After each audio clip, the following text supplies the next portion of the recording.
Okay, I don't even know how to start this because my brain feels like it's buffering in 5 different tabs, but here we go. I'm 29F, and my boyfriend, Mark, 31M, keeps saying I'm overreacting about his family. Which, yeah, maybe I am, except I don't think I am. Or maybe I'm insane. Either way, I can't stop shaking typing this. Backdrop. His mom is the kind of woman who can ruin a room just by breathing. She's sharp, cold, and always has these little rules for how things should be done. Like, when I first visited their house, I put my coffee mug down on a side table and she literally snapped at me. "We don't put drinks there. That's for decor." I laughed because I thought it was a joke. It wasn't. She made me move it while staring at me like I was dirt. His dad is different, but not better. Doesn't protect anyone, doesn't stop anything, just kind of stands there letting chaos unfold. But then he'll randomly flex control in the weirdest ways. Like, he once raised his voice at Mark's mom because she disrespected his mother. I wanted to crawl out of my skin. And the sister? Don't even get me started. She's basically his mom 2.0, but younger, with verbal abuse disguised as jokes. She's the type to roast you in front of everyone, but if you flinch, she says you can't take a joke. So yeah, family of nightmares.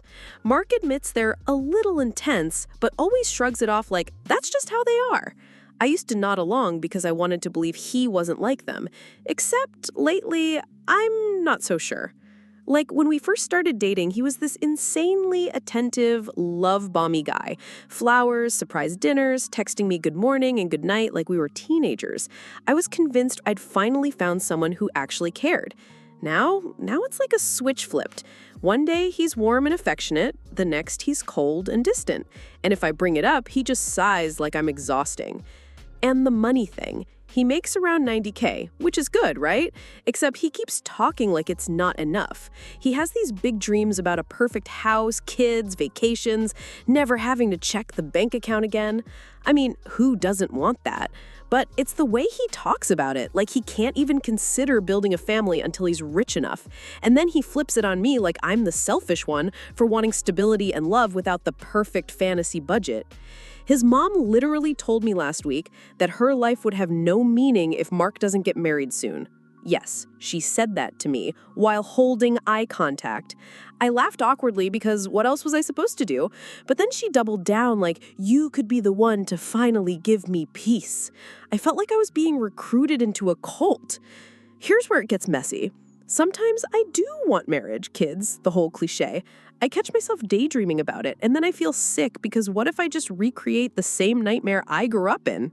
Because, oh yeah, I haven't even mentioned my family yet. My mom, abusive, like belt, broom, shoe, whatever was closest. She called it teaching me lessons. My dad, silent. He could throw his weight around when it suited him, but never once when it came to protecting me.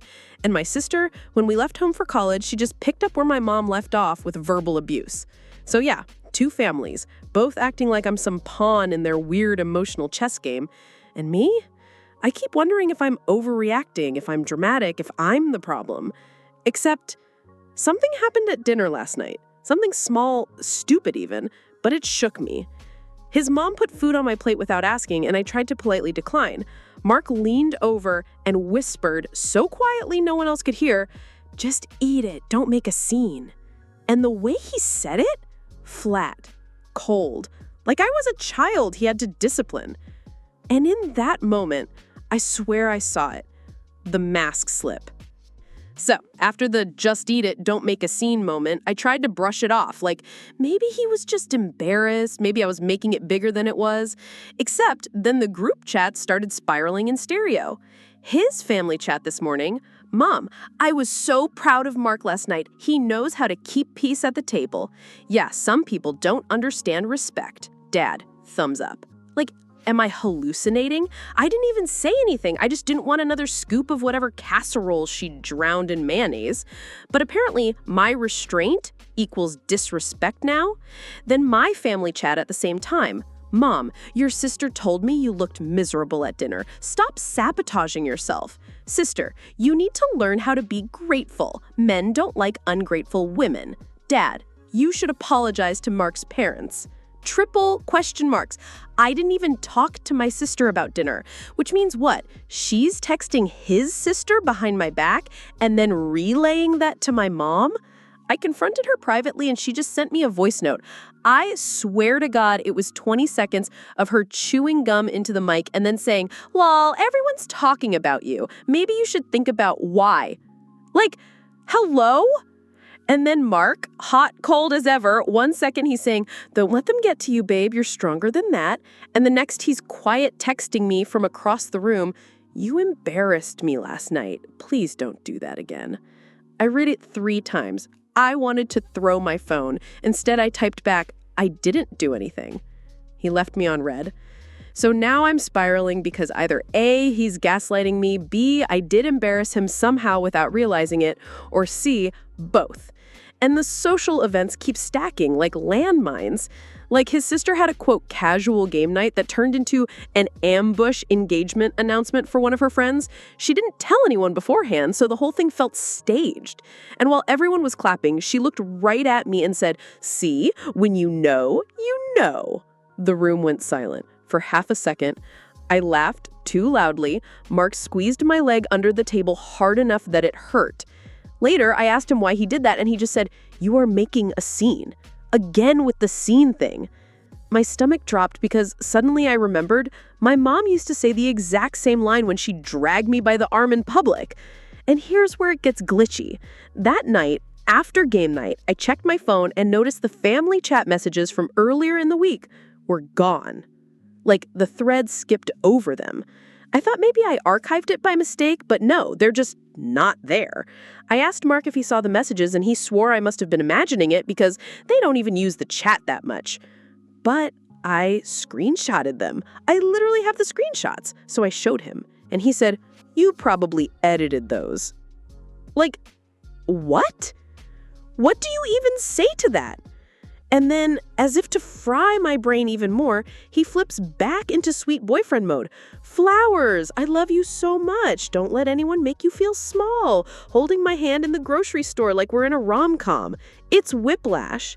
Meanwhile, my mom has decided to double team me with his mom. Yes, they're texting each other. I found out because my mom forwarded me a message by accident. She'll come around when she realizes what's best for her. Don't give up on her. So now I'm not only fighting off one manipulative family, I've got both sides collaborating like it's some twisted joint venture. I told Mark this was too much, that I needed space. He sighed and said, "Baby, everyone just wants us to be happy. Stop making it harder than it needs to be." And for a second, I almost believed him. Like, maybe I really am making it harder. Maybe if I just smiled more, ate the damn casserole, stopped questioning every text, things would settle. Except then another dinner, this time at his parents' again. Halfway through, his mom casually said, "We've already started looking at houses. There's a perfect one near us that would suit you two." I froze. Because what? We never talked about buying a house. Mark never mentioned it. I looked at him. He didn't even blink, just kept cutting his steak. Later in the car, I asked him, and he said, "Oh yeah, I told them to keep an eye out. Don't overthink it." Don't overthink it. But it's my life, my house, and they're just pre-deciding? I don't know. I'm typing this shaking again because I keep thinking maybe I'm dramatic. Maybe normal families do this. Maybe I just don't know how families work because mine was hell. But then I replay his mom's words in my head. "We've already started looking at houses." And it feels less like family, more like entrapment. The worst part, last night, scrolling through my phone, I realized something. The screenshots I took, the ones of the missing chat messages, they're gone too. So I thought I was losing it with the disappearing screenshots thing. I even Googled, can photos delete themselves from iPhone? At like 3 a.m., some paranoid gremlin. Spoiler, no, unless someone else has access. Except who would? Oh, right. Fast forward to Saturday. Baby shower for Mark's cousin, one of those giant pastel balloon champagne fountain over-the-top events that looks like Pinterest threw up. I didn't even want to go, but both families were like, "You have to show your face." From the second we got there, it was weird. People kept giving me these knowing looks. One aunt hugged me and whispered, "So happy for you, dear." I laughed like a maniac because happy for what? Answer? Apparently, Mark's mom had been telling people we're basically engaged. News to me. So during the gift opening, they actually pause the whole event to toast to the next family wedding and point at us like a literal spotlight moment. Everyone claps. I wanted the earth to swallow me. I looked at Mark, waiting for him to correct them. He just smiled and raised his glass. Afterward, I cornered him outside near the catering truck and hissed, "What the hell was that?" He shrugged. It made them happy. I said, "You lied to everyone. You made me look insane." And he just smirked. "You worry too much." That smirk, I swear it was the exact one my mom used to do right before saying, "Why are you crying? I barely touched you." I couldn't breathe. And then, chaos. Because while I'm still shaking in the parking lot, my phone buzzes with a new group chat notification titled